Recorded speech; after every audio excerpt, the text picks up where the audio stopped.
Alright, so we're at page 8 of the study guide. We are looking at objective 3, where we're looking at the various types of digital media. So we have started with art, the different forms of digital art that we have. So we have CGI, we have digital painting, hybrid art, digitized artwork, 2D art, and then we looked at the advantages and disadvantages of those artwork. So today we're going to be starting with, on page 9, we're going to be looking at audio.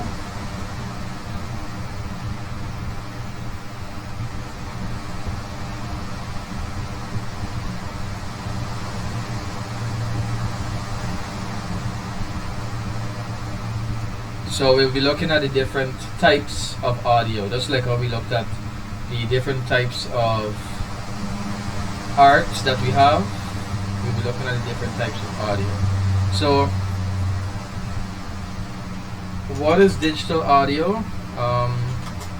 Arima, you can start the reading. Digital audio. This technology is applied to record sound and capture how sound generation is done. Audio playback is done and allows for a further mixing of sounds to create a new audio track. Popular software such as Virtual DJ uses digital audio tracks to mix and play music, which has advanced the sound system business in the Caribbean and worldwide. Digital audio is useful in the recording, manipulation, mass production, and distribution of sound. Modern online music distribution depends on digital recording and data compression to share music to clients and or paid subscribers. Great. Give me a second, let me check on some windows. Yes. So our next digital media is digital audio. Audio, it is basically sound. And we're basically focusing on how we can digitally capture or record that song and then playback or transfer that song basically. So what are some uses of sound? What do we use audio for? Digital audio, what do we use it for? What are some examples of use? Music. Music, good. So we have music, what else? To share information like on podcasts. Podcasts, voice recording, good. Anything else you can think of? Audiobooks for like people who are disabled. Very good. So Audiobooks.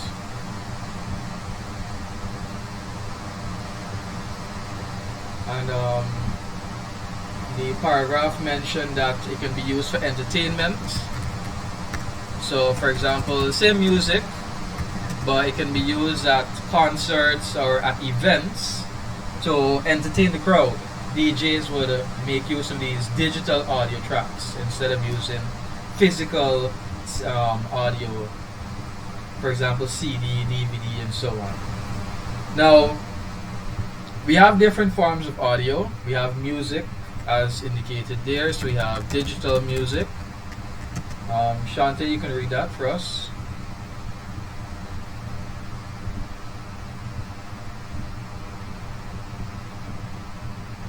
music that have been recorded and stored using higher forms of sound recording technology. Though normally in studio, digital audio can be used in commercials, music videos, background music for production, ringtones, etc. Good. So it's basically the digital recording and storing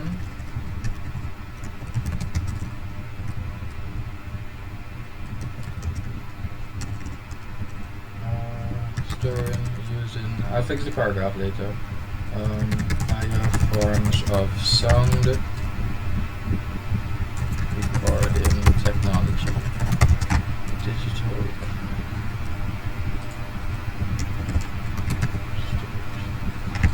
generation, higher forms of sound recording and technology. So, um, you ever notice, like, you ever heard, y'all ever watch older movies, and you would like, in terms of audio, you would hear like some crackling sounds inside of it. You would hear some distortions in it. It's not like pure, high quality sound. Yes, sir. Yeah. So that's kind of what we're referring to right now. That when it comes to, for example, older forms of music, so vinyl records.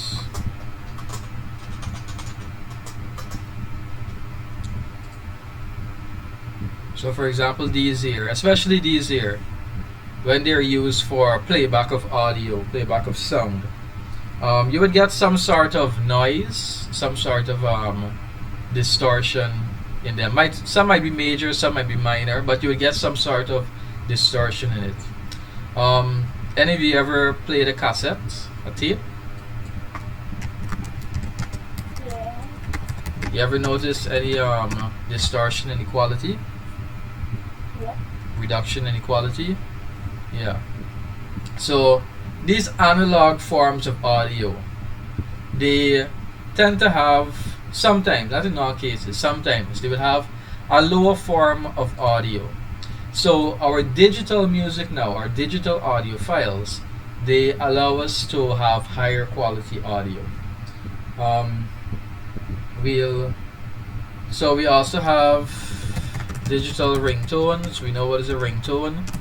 Basically, a sound that is produced when we get a phone call or a text message. Recorded sound for phone call or text. And then we have sound effects. Arima, you can read that. Sound effects. A sound that is artificially created or recorded to be used to create a feeling. These sounds add to the feeling of realism in production. Sound effects help to convey meaning in production videos and cartoons. Example, birds chirping, car tires screeching, etc. Right. So, to create a feeling.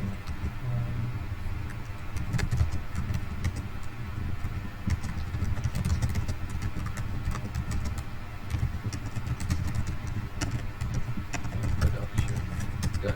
So these are our different forms of audio that we'll be looking at. We have music, we have ringtones, we have sound effects. Now, let's go back to digital music. When it comes to digital music, we have the reason why we're using digital music is because of the quality, the different type of quality that we're going to have, the higher form of quality that we're going to have. So, let me see if we can find that file.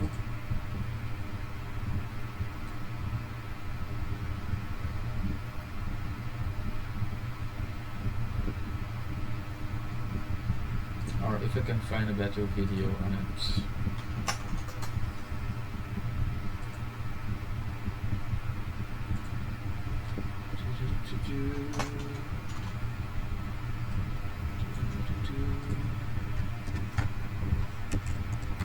Audio quality.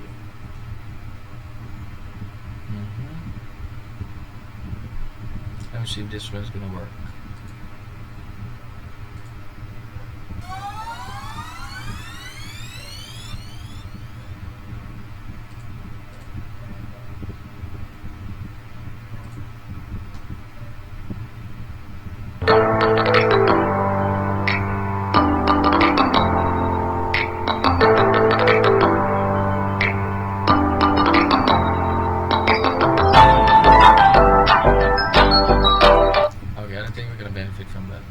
You would have to listen to that in order to. Let's see. Alright, so let me look directly for what I'm looking for. Audio bit per second. Now, when it comes to audio, we have what is called bits per second. and that is basically how the audio is measured. The quality of the audio is measured in bits per second, basically. So, looking for a video to see if they give an explanation on it. Hey, what are you listening to? T-Swift. Buddy converted a YouTube rip to lossless and it sounds amazing. It's like there's a Tiny Taylor playing in my brain. Actually, that's not how lossless music works. At all. But it's high bitrate. That's more realistic. The only reality is that you're taking up way more space in your mobile device for no reason. Do you have any idea what happens when music is converted from one file format to another? No. Okay. So when Taylor Swift is in the studio cutting her new album, her voice actually does get recorded as lossless audio, which means that the computer stores as much of her song as practically possible in digital form. You guys hearing properly? Nope, nothing at all.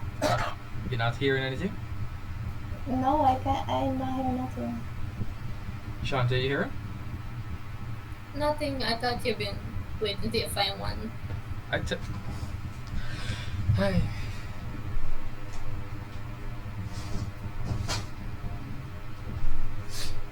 But the screen is sharing. Normally audio just pass through.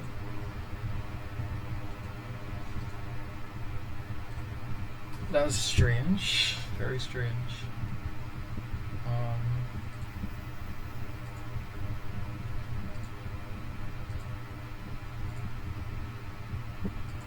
That essentially is what lossless audio is. It means that the song was originally Still not hearing anything? Nothing, sir. No. That's very weird.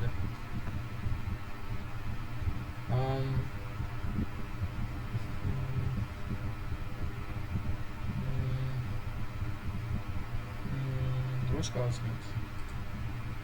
What is causing it? What is causing it? Let me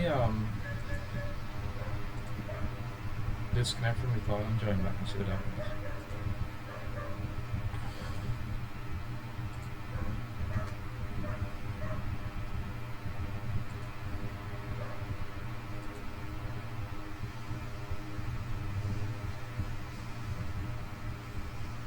Input answer. Yeah, you guys hear me? Yes, sir. Yes, sir.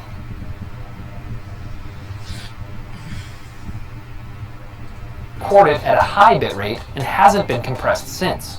But Hearing anything? No, I'm not hearing nothing. But normally I don't have. Why is it not playing?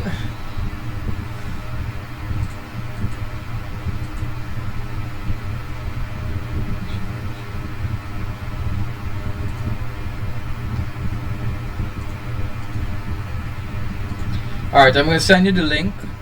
You're going to watch it and make note of any important points. Let me know when you finish.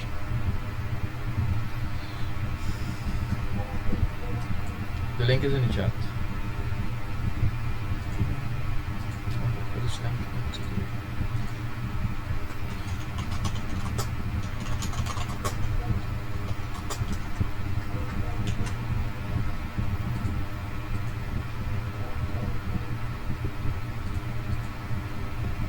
another album. Her voice actually does get recorded as lossless audio, which means that the computer stores as much of her song as practically possible in digital form. That essentially is what lossless audio is.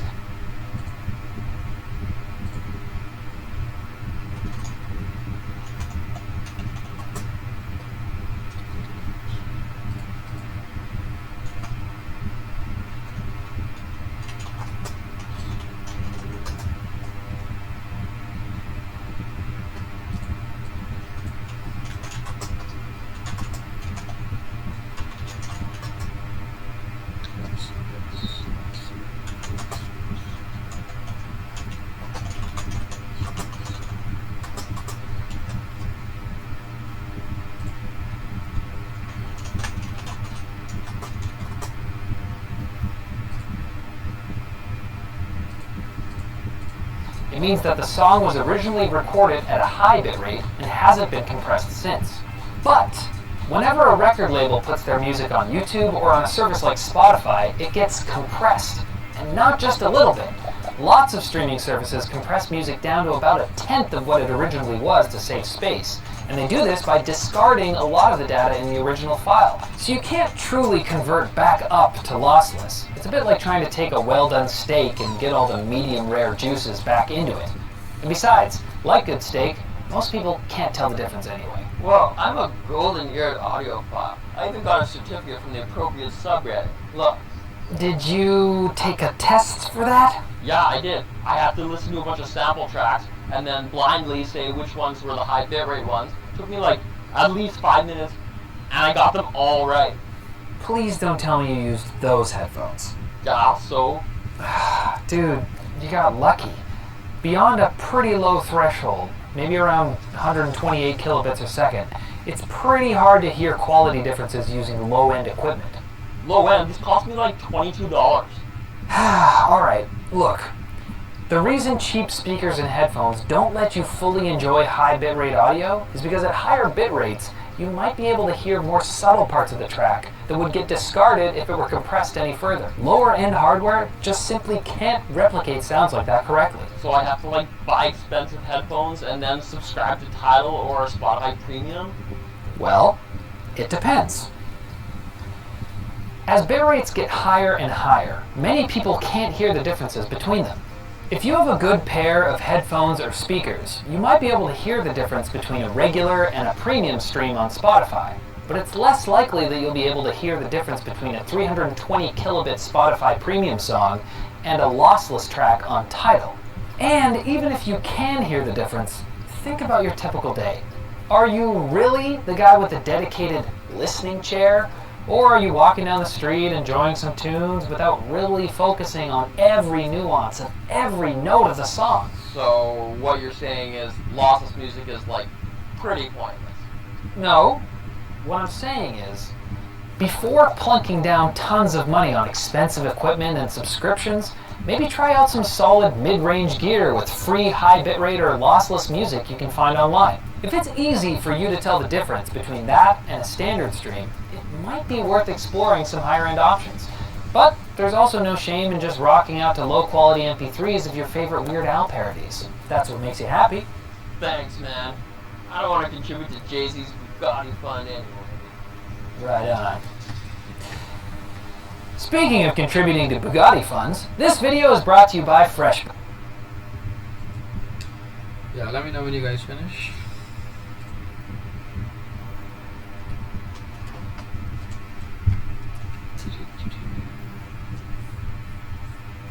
I'm finished. Same. Alright. So what points can you take away from that video when it comes to audio quality?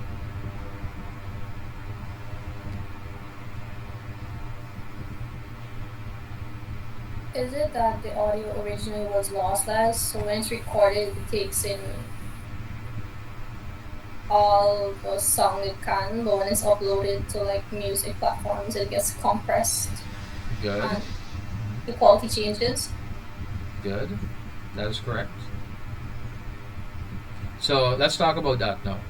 So that was the very first part of the video where it mentioned that we have what is called lossless audio. So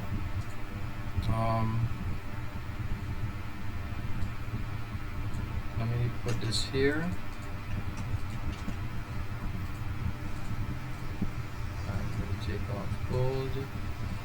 So with lossless compression, every bit of data originally in a file remains after it is uncompressed and all the information is restored. So as was mentioned in the video, when we basically record a person in a studio, it can be other locations, not necessarily other location, but using other equipments. But basically you need like higher forms of equipment, more advanced form of microphone and audio recording equipment to capture all these variations in sound that maybe a lower form of microphone cannot detect. So, in a recording studio, that audio setup is going to record all the variations in the audio. So all the minor details and so on, it's going to record it. And that is what we call lossless compression or lossless audio. Now, we as humans and you as science students, you should know that we don't hear the full spectrum of audio. At a certain point, we don't hear sound. So, similarly, when it comes to music, the quality of it reaches a point where you don't hear certain parts of the sound. So, unless you have the appropriate equipment, as I mentioned, if you have a lower form of headphone, it's only going to give you up to a certain quality, and a higher form of headphone would give you a little more. But then audio basically reaches a point where you don't hear anything at all. You won't hear past a certain threshold. So what they did is that they created a compression. They compressed that file, that lossless audio, into a smaller format, because obviously the lossless compression is going to take up more data, it's going to take up more storage. So our small devices that barely has any storage, it makes more sense to use a file format that allows you to take up less space, but at the same time has enough quality to produce the sound adequately for you. So there comes the Lucy compression. So it reduces the file by permanently eliminating certain information, especially redundant information. So I think I would have mentioned this already, but all files have file compression. All files are basically file compression. And the different forms of audio that we have, MP3, Wave, those are all different types of compression. So the lossy compression is basically going to allow us to have a reasonable amount of quality and at the same time not have a too large of a size of a audio file. You ever notice that for instance, when you're downloading audio, you ever notice that there's or I should ask first, what did they mention audio, the quality of audio is measured in?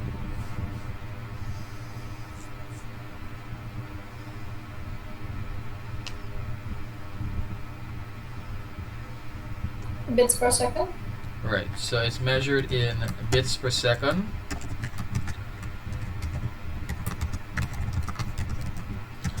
Also called, they mentioned something else. It's also called what?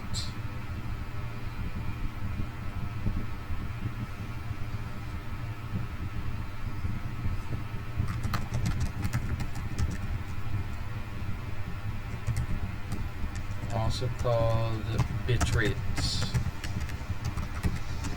Why did it go forward? Yeah. So it's also called the bit rate of the file. So the same bits per second, but they also refer to it as bit rate.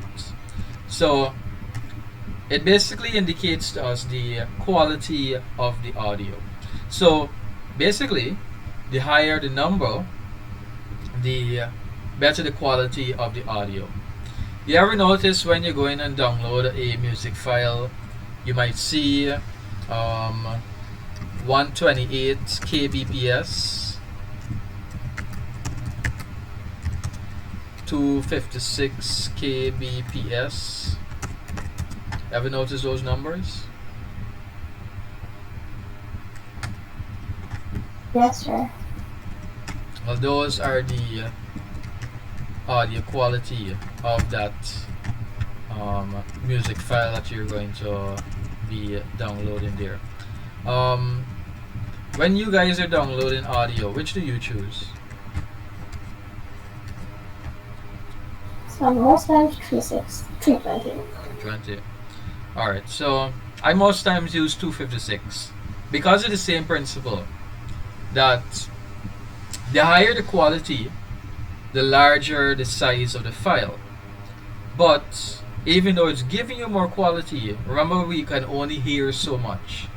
So we can only process so much. So even though 320 will give you better quality, 256 is still relatively good enough because all we're basically doing is only listening to music 1 and 2 times. Unless you're listening to music 24/7 and you have a high quality headphone. So, two things we just learned here: that audio quality is measured in bits per second, and when it comes to the compression of audio, we have two types. We have lossy compression and we have lossless compression. Clear on that so far? Yes, sir. Alright, so what's next? Next, we have to look at the different types of file compression. So, Arima, you are going to search for examples of lossy audio files, and Shanti, you're going to look for examples of lossless audio files.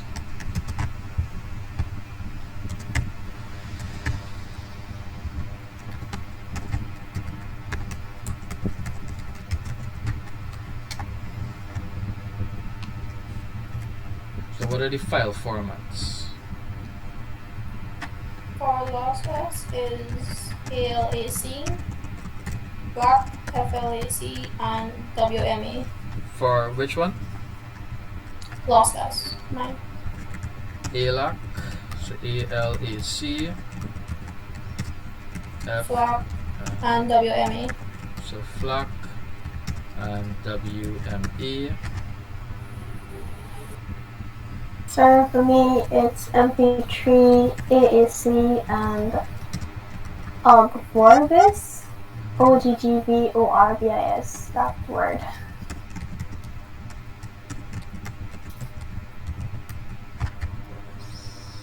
Any other examples?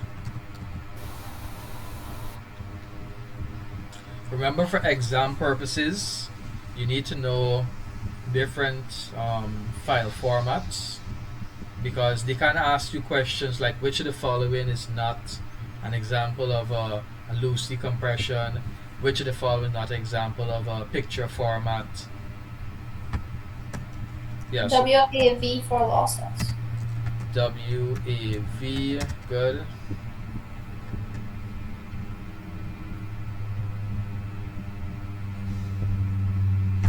Alright, so we can watch a video, another video, and you guys are gonna pick out the what they would have mentioned, and the other file types what they would have mentioned, and they also gave it the explanation of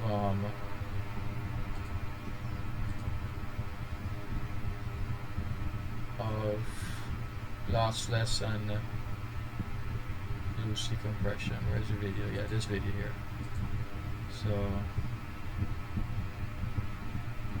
get your 106. alright, so you guys can watch that again, because more than likely you're not gonna hear this here. Yeah, so watch that video, 6 minutes. 60K OG. Get your 160K OG Vorbis on Spotify. Get your 256 AAC on iTunes. Get your lossless FLAC on Tidal. Well, if you're one of the 24 people that has a Tidal subscription, that is.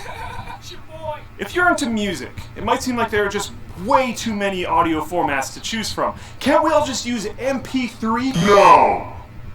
No, we can't. There's a very good reason for all of the madness. Different audio formats make things more optimized for different types of users. Electronic music artists, home theater enthusiasts, or just straight up bass heads.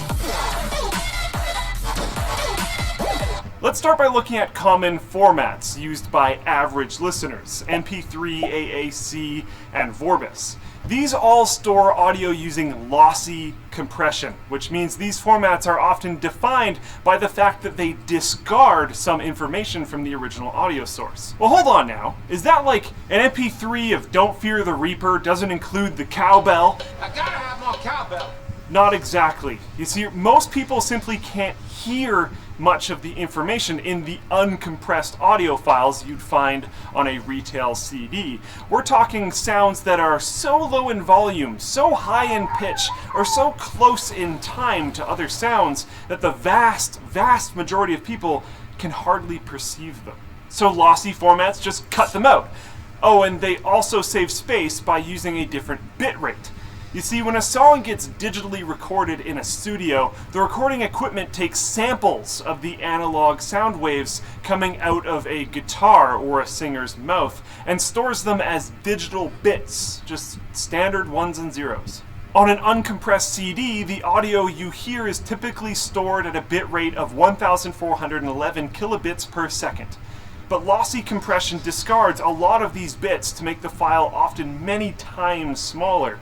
For example, a 4-minute uncompressed song that takes up about 42 megabytes would only be about 8 megabytes as a relatively high quality 256 kilobits per second MP3.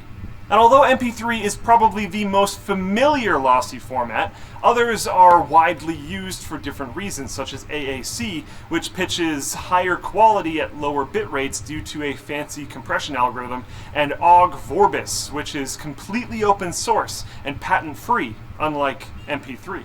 But some folks aren't satisfied with the level of quality you get with lossy audio, especially audiophiles who want to get the most out of their high-end headphones and speakers. And instead they turn to formats like FLAC or ALAC, which offer lossless compression. These files contain all of the original audio data, but with smaller file sizes. If that sounds like magic, it's not. Lossless compression is accomplished by looking for ways to more efficiently store redundant data. So this string would be expressed this way instead, and by predicting what sound should come next, lossless codecs can store only the difference between the predicted data and the actual data, which takes up much less space. And because formats like FLAC and ALAC are specifically designed for audio, they can compress sound clips much more than general-purpose compression schemes like ZIP. In fact, a typical audio file with lossless compression will only take up about half as much space as an uncompressed equivalent. And if you're wondering about the difference between FLAC and ALAC, you'll need to use the latter if you want to listen to lossless music in iTunes. And yeah, that's about it. But there are also other lossless codecs like Dolby True HD and DTS HD Master Audio for both home theaters and commercial multiplexes that have proved popular with movie studios. So look out for these logos when you're out buying Blu-rays if you're a home theater enthusiast. Even more interesting is Dolby Atmos, which encodes each sound in a movie soundtrack spatially, meaning it can scale to a huge number of speakers because the audio is mapped in space instead of being coded for just one speaker. You can learn more about that right up here. But despite the popularity of compressed formats, keeping audio in uncompressed form does have its advantages. Uncompressed files stored in WAV or AIF format are not only compatible across a huge range of devices because they undergo very minimal processing from the original audio signal, but they also contain all of the information that was originally converted from analog to digital. They're easier for audio editors and creators to fine-tune as much as they'd like. All of that being said, at the end of the day, if you just like listening to music, pick a format that you think sounds good, or whatever the format the music already comes in, and be sure not to judge other people too harshly because their library is full of 128 kilobyte rips from YouTube. Blech. Racing against the clock. Yes, let me know when you're finished. Done. What are the examples that were mentioned in the video?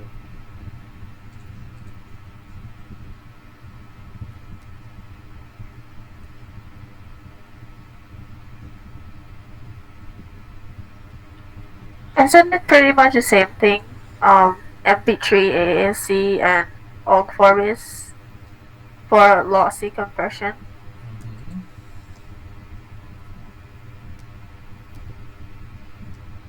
And he mentioned ALAC and FLAC for lossless compression. So you didn't notice anything new?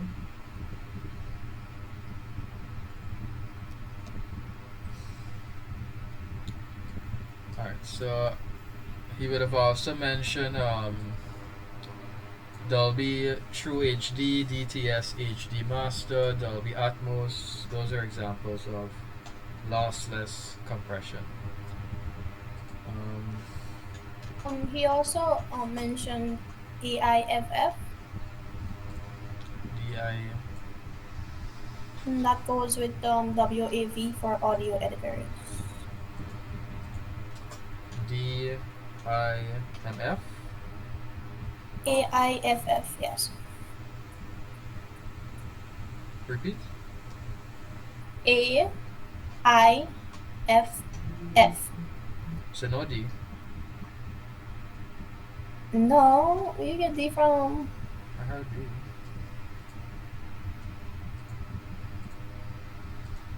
If.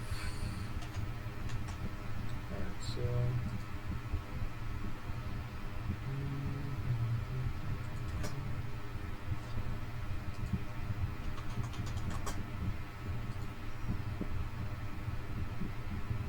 So, MP3, AAC.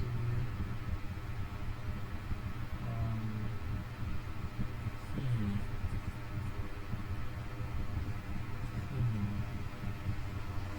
They're giving me the same examples. They're telling me FLAC, ALAC, if, wave, they're all loosey.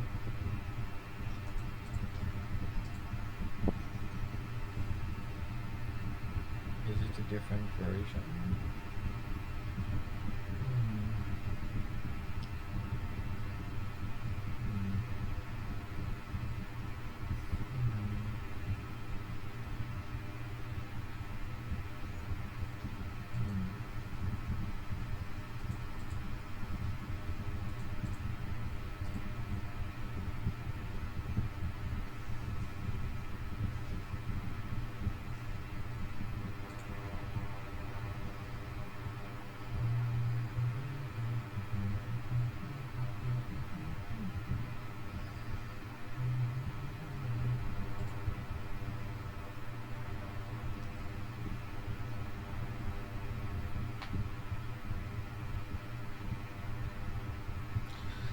So we also have MP2, MP4 audio, ATRAC, what else? AC3. Yeah, that should be enough.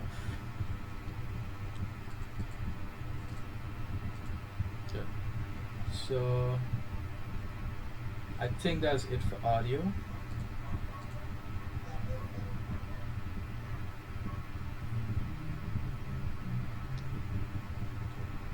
Any questions on audio before we moved off from it?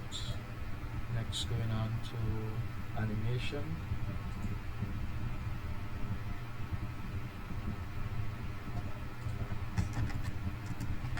Alright, so next we're going to look at animation.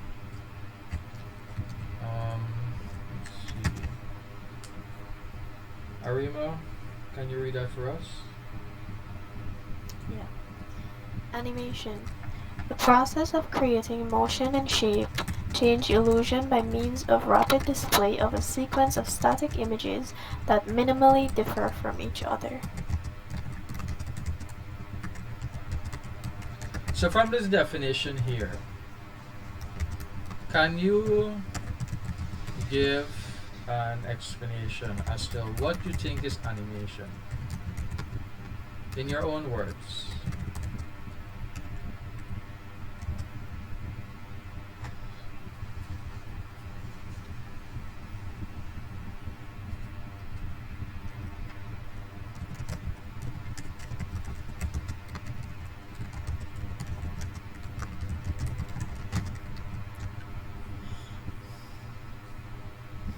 Sir,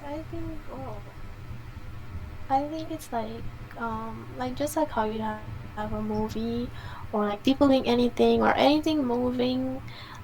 It's just put into like drawings, and these drawings would like add up to it being showing the actual movement. Like if a ball is rolling across the table, you have like different drawings that's not so different, but it's gonna add up when you play it or so on. It's just gonna show that the ball is rolling across the table.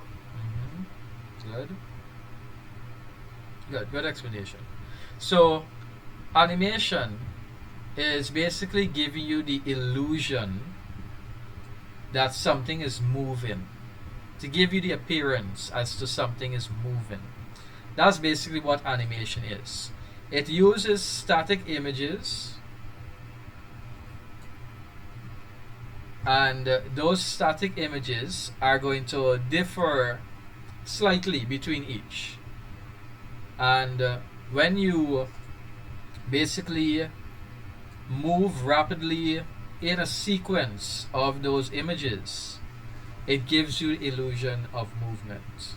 So, for example, a flip book. You guys know what's a flip book, right? Yes, sir. Good. So, a flip book is basically the drawing of a particular image, and each image that comes after is a slight variation of the one before. So, when you flip through the pages now in a sequence, it gives you the illusion of movement. That is basically what animation is. So, for instance, if you say you draw a line here, this is an example. You can have like what is a ball, and drawing sequences of that ball falling and then going back up like that. Does it look like it's moving? Yeah. Somewhat, yeah, somewhat. So if you imagine it, you can see like if it's moving. But like if it's a flip book now, and you could cycle through each one of these images here, it would give you a much clearer illusion of movement. And that's basically, in a nutshell, what animation is. The illusion of movement used in a succession of images. Now, just like audio, just like art, we have different types of animation. So, we're gonna read through the rest that we have there, and then we're gonna go through what extra we have in the additional resources there that we have. So let's see, what should we look at first, or should we look at? Let me see, what is this here? Oh, let me look at this here first, and then we'll go to that here.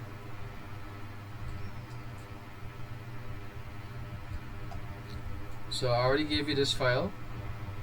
So this is the animation file. So as mentioned, animation is the rapid display of a sequence of images to give you the illusion of movements. Now, did I explain to you guys about frames per second? Yeah, you did. Right. So that is the same principle is used here also. Frames per second. Each drawing or each image is going to be considered a frame. So for instance, this is frame 1, frame 2, frame 3, 4, 5, and 6. And when you cycle through those frames, it gives you movements. Now this is where frames per second is going to come into play. Basically, depending on how many frames appear in one single second. Oh yeah, now remember the assignment I gave you guys. So basically, how much ever frames per second appear in the image, what will it determine? That's a question, you guys. Sir, can you please repeat it? Depending on how many frames appear in a second, the frames per second, what will it determine for the overall of the animation? The like smoothness of the flow, like how well it will flow, and how well you can see the movements appear. Like if there's smaller frames, you can actually see one drawing from the next, right? But if you have multiple in 1 second, it have like a smooth flow. Like you won't even know that, hey, it's moving. Like drawings are moving. Exactly. So that is what the frame per second allows us. So if you have a lower frame per second, you can literally see it going from one frame to the next. And then if you have a higher frame per second, it will cycle through so quickly, it will appear as though it is a smooth animation. It's a smooth video. So that is what the frame per second allows us to do. Now, does that mean having a lower frame per second? Is that something bad? Is that something we should avoid? I think so, but it depends on what effect you want. Because it kind of, like some persons use it. I've seen some persons use a lower frame per second to like give this kind of an effect, and it works out. But most times, a higher frame per second would be appreciated.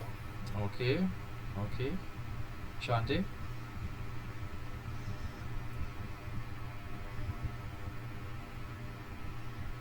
Sorry, Pete, I was doing something. Sorry. Oh. So, where were we?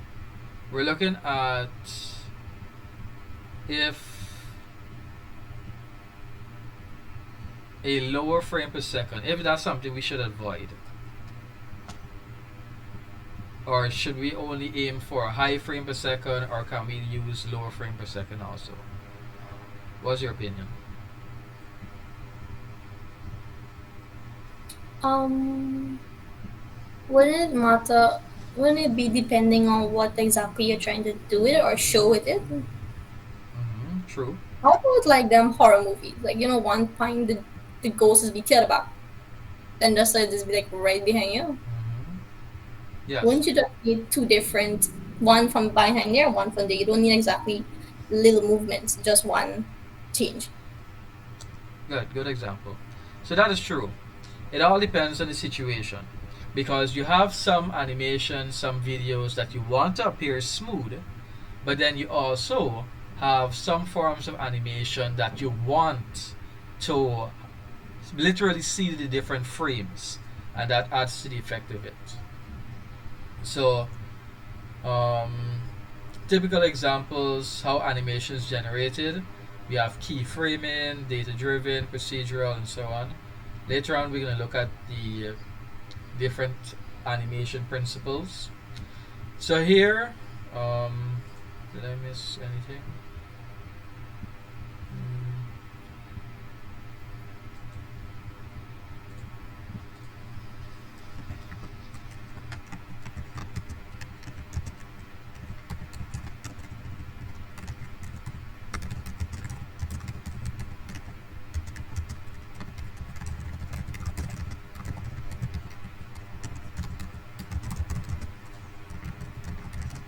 Frame per second determines the smoothness of the animation. So even in the past, for persons living in the very beginning of the history of mankind, when we did not have paper or anything to write on, persons would have drawn on walls. And when they would have drawn on the wall, they wanted to give the illusion of movement. So looking at this animal here, does it appear still, or can you almost see it trying to move, or it will move, or what is your take? Isn't that what the different? It has more than four legs, so Mhm. So does it look weird, or is it? it looks like it's running. It looks like it's running. Good. So that's the illusion they wanted to portray here. So even in the beginning, before papers and animation was actually created, this is called the Paleolithic cave paintings, and they basically also wanted to give the illusion of movement. So they added multiple legs to this animal here. We also have the zoetrope, whereby they would have drawn a sequence of images. You can see the variation in the image there, slight variation. And as you look through the crease and you spin the item, you would see the movement. So isn't that like those in those historical Chinese movies? They have those like projections and they play something and you just see flickers of Right. different tones and you just see the objects move. Mm-hmm.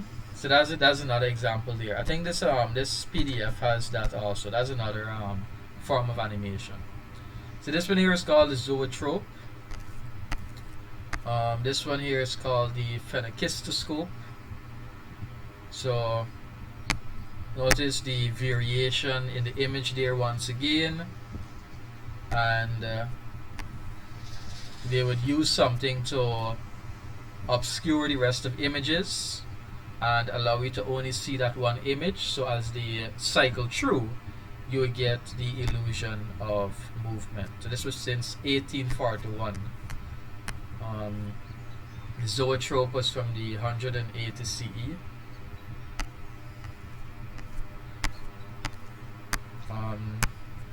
So this is what Shante was talking about, the praxinoscope, 1877.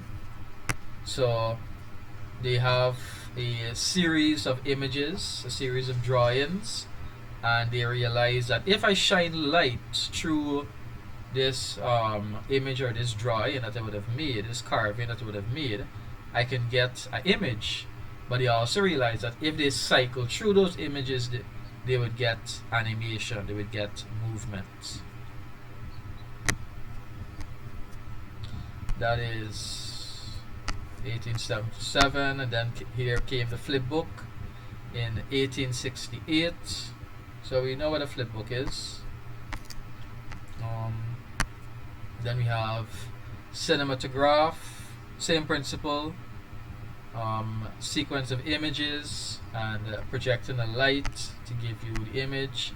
And then from all of that, then came movies, when they realized that not only can we take pictures, but we can also now record movies. So in the 1900s, early 1900s, you guys ever watch some of the early movies of Charlie Chaplin? I don't know if I watch the full movies, but I've seen like certain parts of And him acting. would you have noticed it's literally like one image after the other? You could literally see that. Mm-hmm.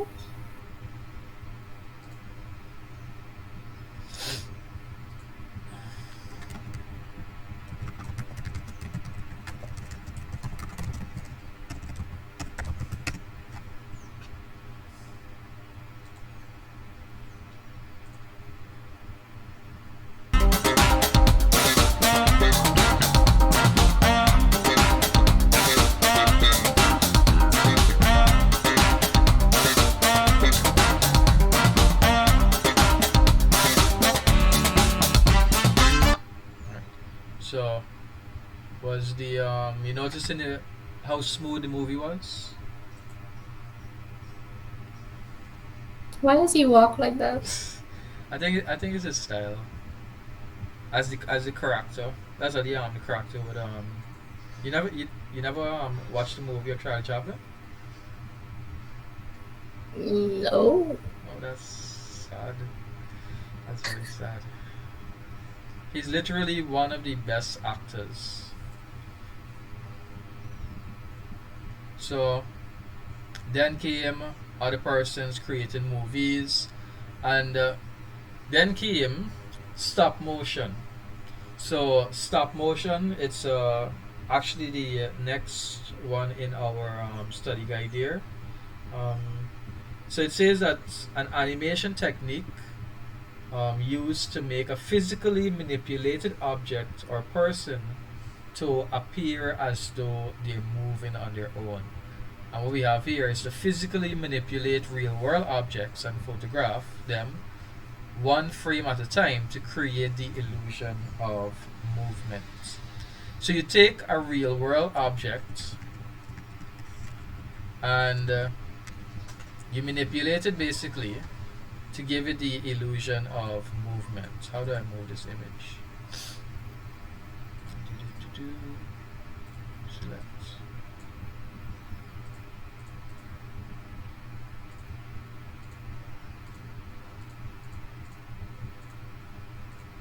Ooh, fancy.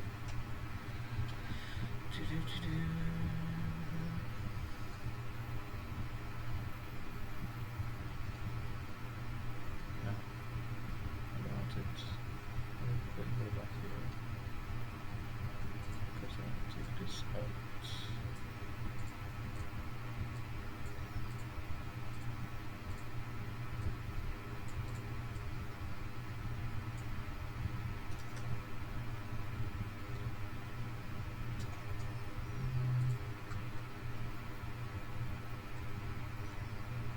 Or you move with everything.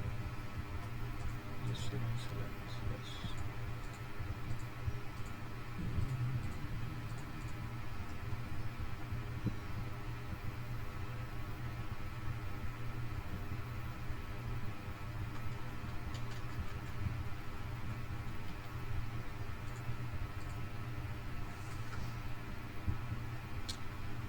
Nice.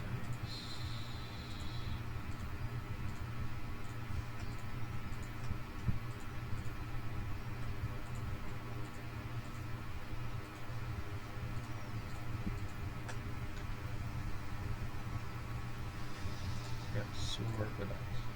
So this here is stop motion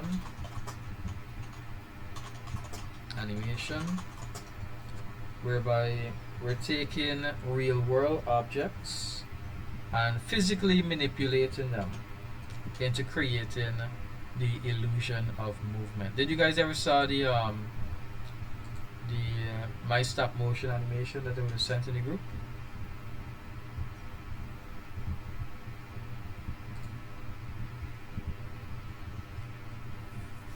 But the Play-Doh thing, right? I would have sent one to the biscuit. Oh no. Alright, so let's look at some videos of stop motion animation. So there's not much audio, so that's a good thing, so you just watch the video. So this is an example here of using Play-Doh. Well, oh yeah, I think we're in the class at the same time.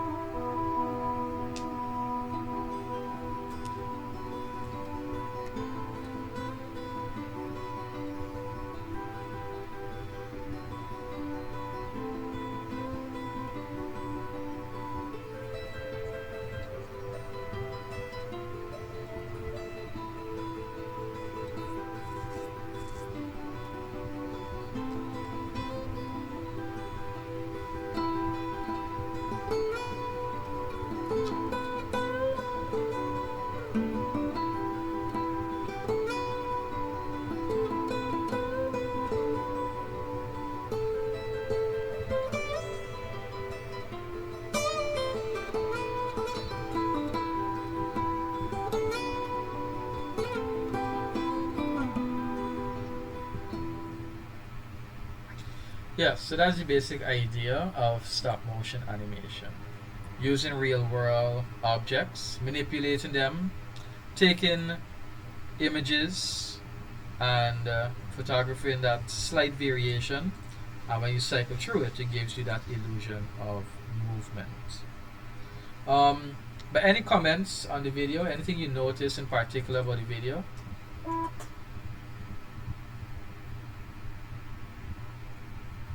That looks so cool. It does. But in, It term, does. And they turn cute. but in terms of creating this video, would you, Looks like enough work. yes, that's the key point there. It's a lot of work. When it comes to stop motion animation, it is a lot of work, because if you think about it, you have to basically have like a studio or some sort of recording area whereby you're gonna set up your camera, you're gonna set up your lighting, because all of those things need to remain the same throughout this photography process. And then you have to plan how you're gonna manipulate this object, how you're gonna move it, and all of those things. So it takes a lot of time, it takes a lot of planning when it comes to stop motion animation. This is another example. Charlie and I were in the park.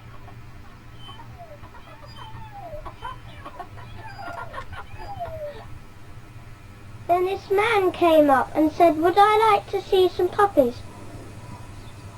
And I said yes. And I was going to go, but Charlie stopped me. Charlie's reminded me, my mum says I shouldn't go off with people I don't know. Then the man went away. We went and told Mummy, and she said we'd been very good. I got an apple and Charlie got something he likes.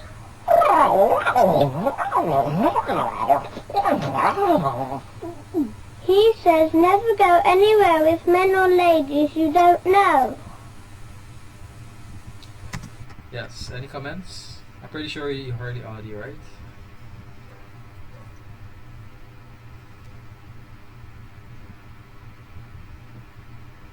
Looks like animation used in a horror movie. But you saw the variations in the images, right? Yeah. Yeah, so the person basically drew each image, and so imagine the amount of time it would have taken to draw all of that.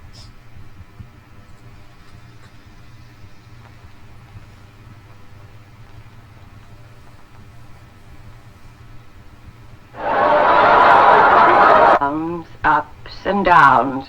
But for 1960, I can see a nation that's full of prosperity. By 1960, America can present a market that even now is hard to imagine. A 20% higher standard of living, spread across 16 million more people. 9 million more people at work.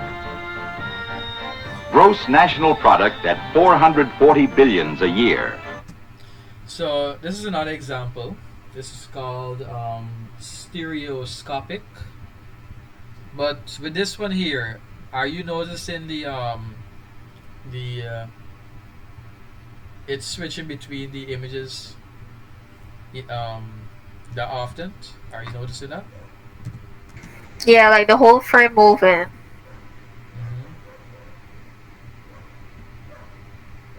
So what would account for that?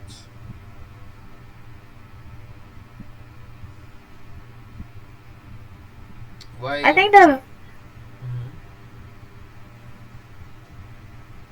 I think the variation in the frame, like when they were drawing it, and like the frames per second as well. Right. So stop motion animation, it doesn't only have to be a lower frame per second. You don't necessarily have to make it looking choppy or so on. It all depends on what style you want to create. Like for example, in this case here, they want that somewhat kind of smoothness, so they would create enough frames to appear in a second to allow that smoothness. Alright, so the last one, this is the one that I would have created.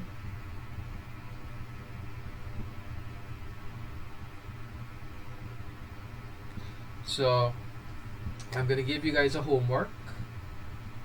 You're going to pick an object, any object that you want, anything that you want, and you're going to create a stop motion video of that object.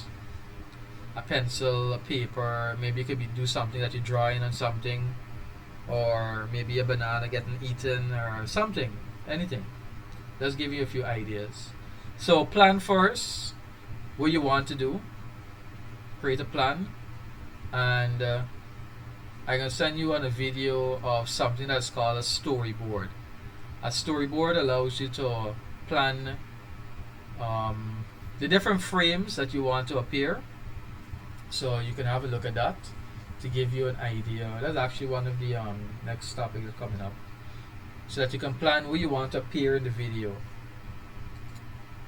And so instead of you wondering what to actually video, you basically look at your storyboard and you say this is what should happen in that video. You're going to decide what frame per second you want. So that's all up to you. Any questions?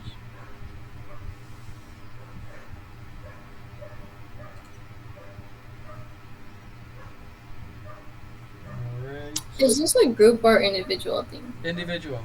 It's just a homework.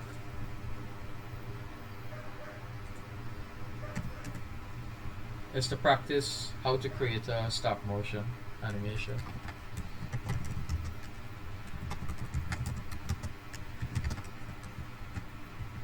So next we have. Go ahead. How long does it have to be? You decide.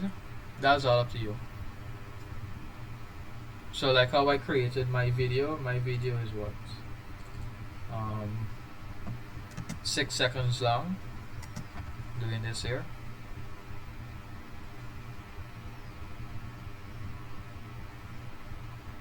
Yeah, so you choose your frame per second.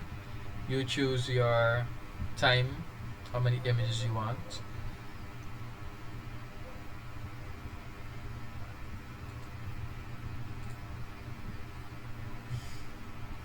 You can add audio if you want.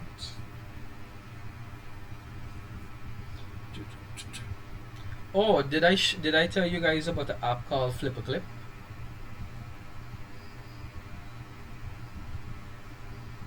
No. You can make use of that app.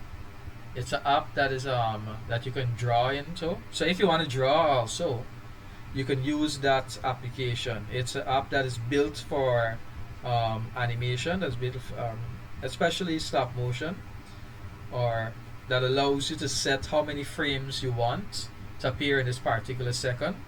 So you could just have to now add your images, and it will create that video for you. So that's Flip a Clip. Let me send these videos before I forget. And did you do this with his homework? Anything. Doesn't really matter. Great.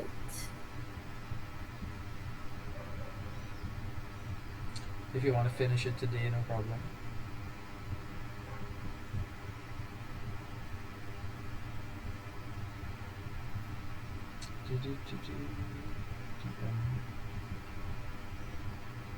Alright, so I sent you a video of what is a storyboard. So you can create one of that. It's nothing too complicated. It's basically to help you to, because even that you have to learn what to do, how to create a storyboard. So what is a storyboard? The Flip a Clip.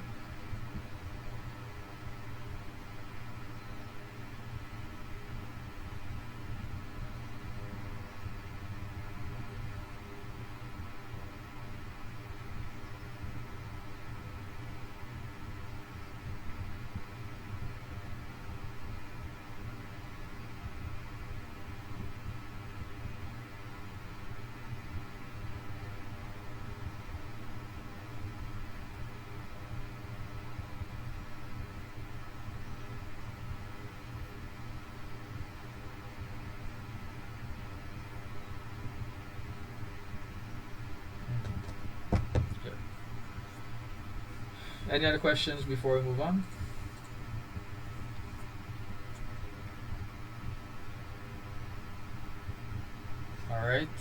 So motion graphic, that is basically graphic that uses video footage or animation to create the illusion of motion or rotation are usually combined with audio to create multimedia projects. So, do you guys know what's the difference between a graphic and an image? Is there a difference? Graphic is not something that you just create, like by drawing or so on, creating effects. But like an image is like you're taking a picture, or you're capturing a moment or something like that. Very good. That's exactly how I would describe it also. So a graphic is basically more of what you would draw, something more of what you would design. So like if you make a logo, or you make ¿Qué son los motion graphics? So this here is a video of using motion graphics. So it's basically a combination of videos, audio, and things like that. So let me turn on the audio because it's basically in Spanish, and the audio isn't that important. So an example of using motion graphics, so making use of shapes, text, texture, so text, even images can also be used. But it's how you create the variation of those graphics, how you cycle through between them, how you move between them, so that you can give the illusion of movement also.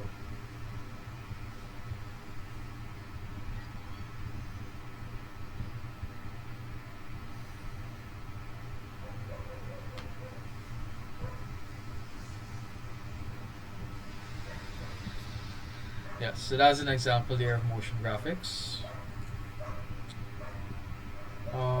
What's next? The other type of animation is animated logo design. Shanti, can you read that?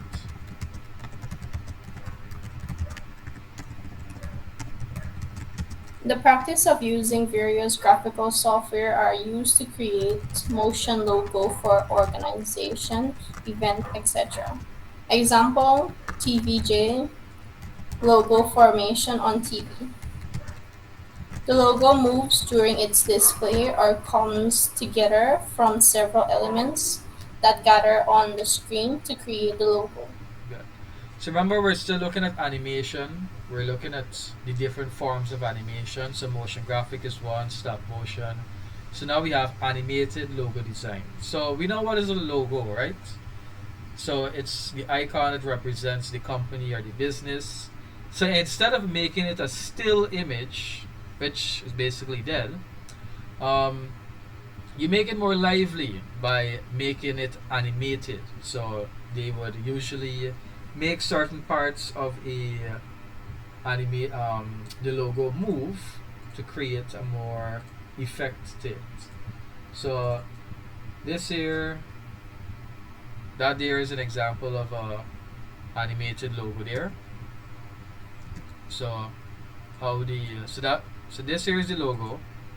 This here, spoon and fork, are okay, but how they would have spin the fork and crescent? No, wrench, spanner. I remember, what is that? Spanner? No, spanner. Sir, were you asking me? I don't know. Shanti? Yes, no, it's a wrench. Yeah, spanner. At least it's always call it. If you like take a logo and turn it into a GIF, but use it as a logo design, will it still come on the animated logo design?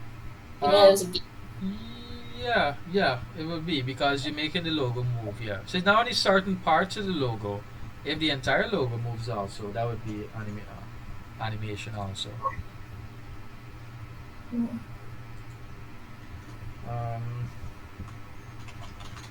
Animated logo.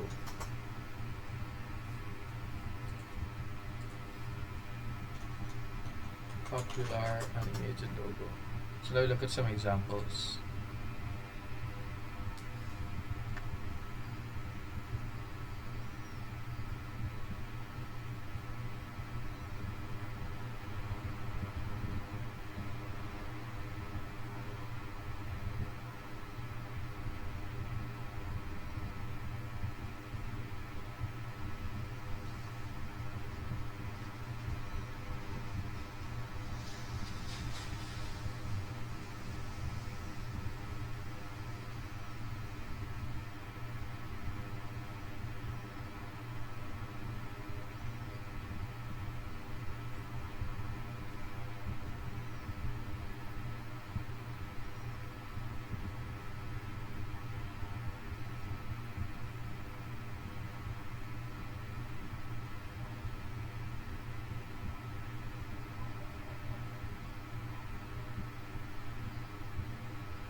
Yeah, so the meantime we're going through them, you can give your comments. What's your opinion of animated logo? What's the advantage? What's the disadvantage?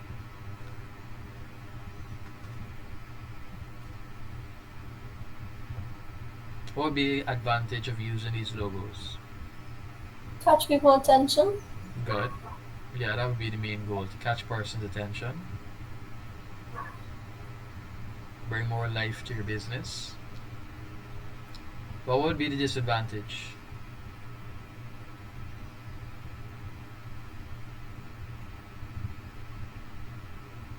It'd be costly because you need someone to design it. And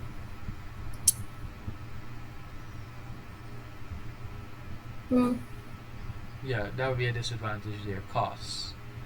Because you need someone to create that for you. So if the business can afford it, they would look into it to bring more life basically to their business. So that there is animated logo design. And lastly, we have animated advertisement. Rima, can you read that for us? Animated advertisement. Commercial that uses cartoon characters to persuade consumers to buy products or services. Example, Mother's commercial, the broadcast commission advertisement with copycat, animated Coca-Cola factory, etc. Right.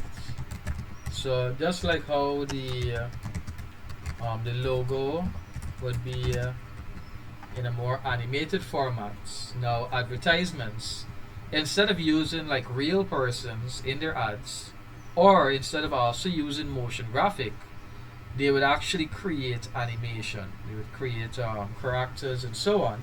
I even notice for like most businesses, there's kind of like a character. Like for instance, Coca-Cola. What's the character for Coca-Cola?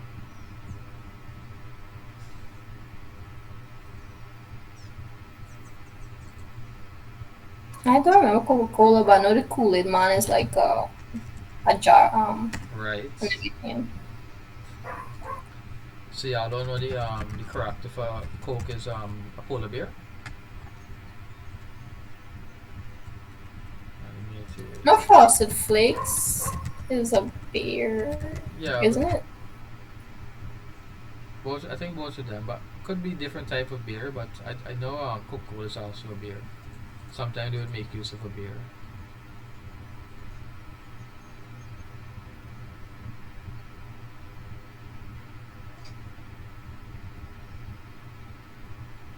With the Blue Cash Everyday card from American Express, you get cash back and return protection. So if you need to return something but the store has a no return policy, well, you could still get reimbursed by American Express. Perfect for your no need to try this shirt on policy. And your nope, can't pull this kilt off policy. It's more than cash back. It's backed by the service and security of American Express membership.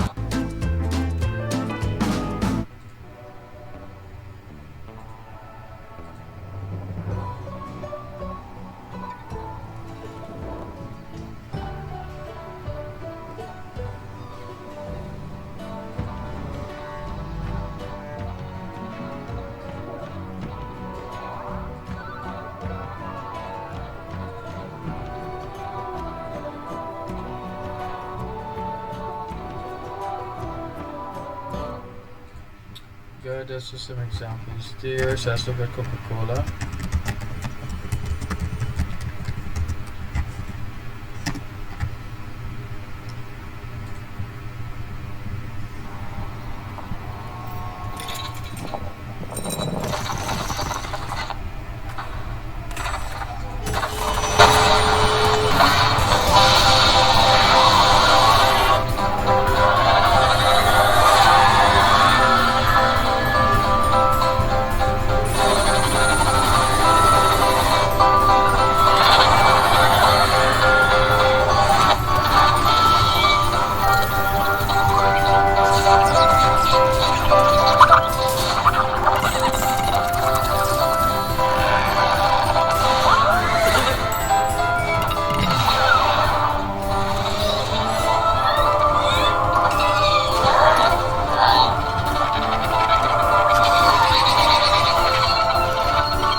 Yeah, so did you guys know all of that happens in a vending machine? That is.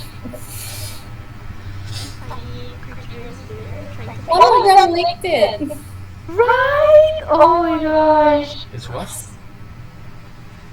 One of them licked the bottle. Yeah, the kids the whole bottle. That is gross. I don't know what's the purpose of that. If they give it love or something to the bottle. Yeah. Yeah, but that's basically an idea of animated advertisement there. So, what we covered today. Today we looked at digital audio and all its various types. Sound effects, ringtones, the different formats of audio, lossy and lossless, and the different file compressions. Then we looked at animation, which is basically, you can say, measured in frames per second to give you the smoothness. Slower, the lower the frame per section, say frame per second, gives you a slower image, video, and the higher gives you a much faster. And those are the examples there. Any questions before we close off? Yes, sir. I have a question. So stop motion, right? It's like something physical that you can move around and like manipulate. But with motion graphics, you're kind of drawing the stuff and manipulating the drawing to make it look like it's moving. Correct. But it doesn't for stop motion, it doesn't necessarily only have to be something that you're drawing or manipulating. It could also be something that you draw. Stop motion. But the original idea or definition when it was first implemented is that it was more of something physical that you're manipulating. But today the same principle can be used in any process. For example, I can draw something digital and cycle through it and I get stop motion. Thank you, sir. Let me see. Even we stop motion movies.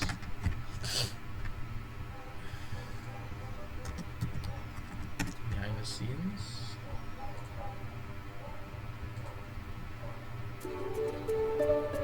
Yeah, so that's the process there.